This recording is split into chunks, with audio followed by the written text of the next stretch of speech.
So, Luis, we have known each other for several years now, ever since we studied here together. Yeah. And since I'm doing Nemo, I always wanted to have you as a guest on my show, but it turned out that it's surprisingly difficult to get a hold of you. You're always playing concerts or you're involved in some projects. So what exactly is it that makes you so difficult to get a hold of? Well, I think it's because I'm trying to organize my own project. I created last year an ensemble called La Guirlande.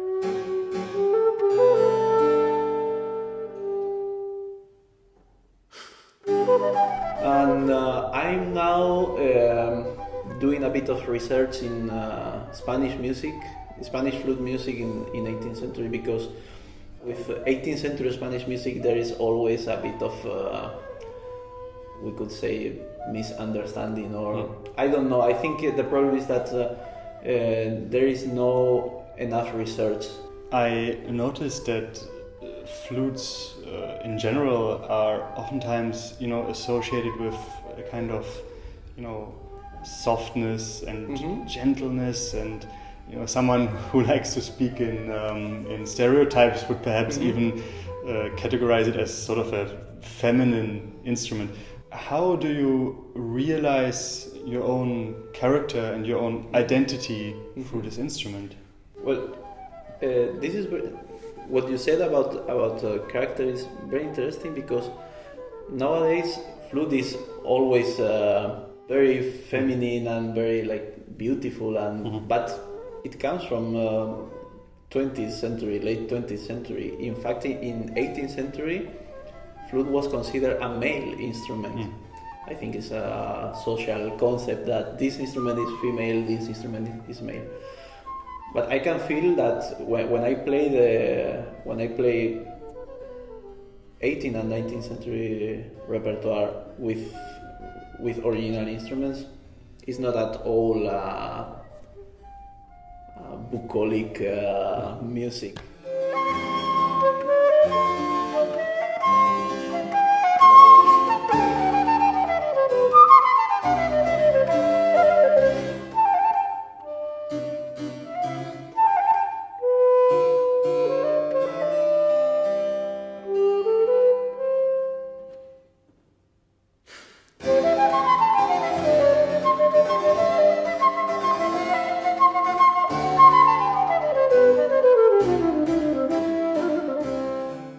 Is one of the oldest and most universal musical instruments. It seems like wherever there was human civilization, there was also some form of flute until today.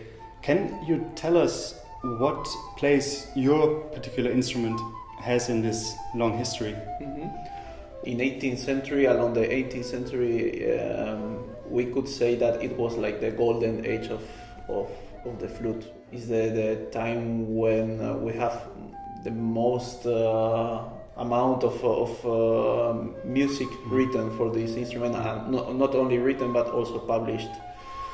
Before that, it was most of the repertoire. It was like kind of arrangements of vocal music made for this instrument, and after 18th century, it became not only a solo instrument, but also it became part of the orchestra.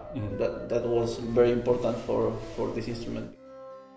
And I suppose that there are all kinds of genres and types of music that would have been played on this type of traverso, in the 18th century.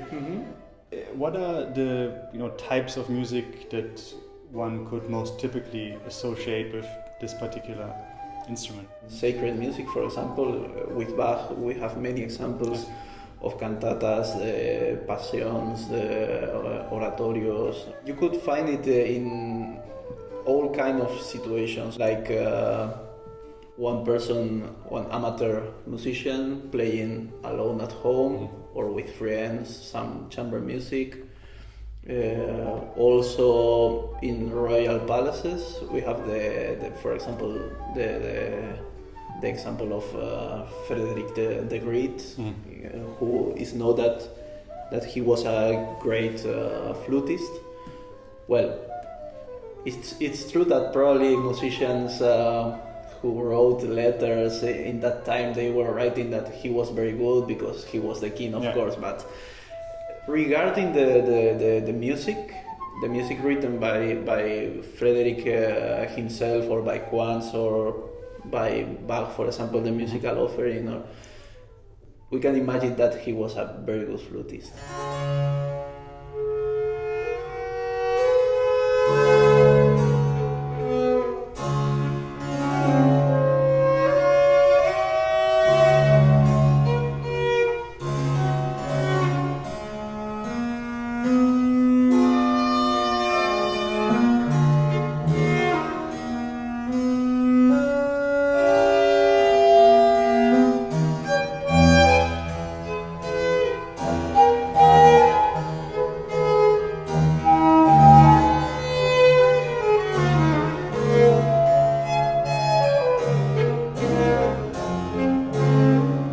Is there a particular, part of the traverso repertoire that is especially close to your heart, or perhaps a specific composer that you enjoy playing most? Yeah. Well, for me, Bach is like the closest composer to me. I find each time I play a flute sonata or a trio sonata, like the musical offering or the passions or cantatas, I find like it's like perfection made music.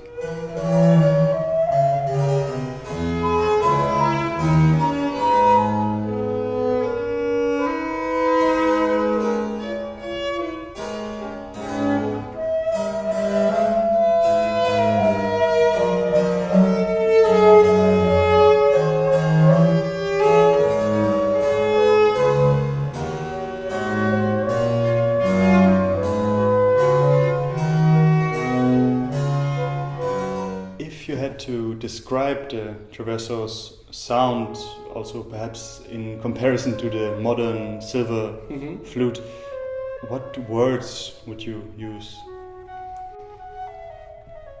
I would use tender and charm. I come from modern flute, from silver modern flute. I studied before in Spain. And I still have it, of course. And sometimes I play again a bit for fun. And what I feel when I take the Baroque flute is that I'm more free to make music. It's like freedom. It's much lighter than the silver flute. With traverso, articulation is much more evident, or at least you can make it more evident. But of course, the total range of dynamics is much smaller in this flute. In general, what I feel is that this instrument is much closer to human feelings, no? This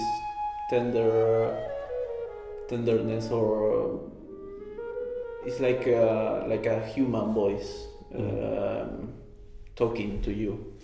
Sometimes with the silver flute, I feel that it's more somebody shouting to you, and with this flute, I feel that it's more somebody who is speaking, who is talking to you.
for more videos like this one, you can always visit my website, musicamemo.com, where you will not only find all previous episodes, but also a newsletter to which you can simply subscribe with your email address.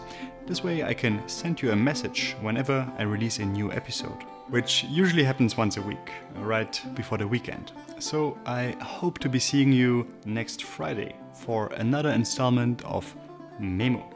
And if you enjoyed this video and would like to support what I do, please consider telling your friends about my show. Memo is a project I started in the hopes of introducing many new listeners to this kind of music, and the only way for me to reach them is through your support.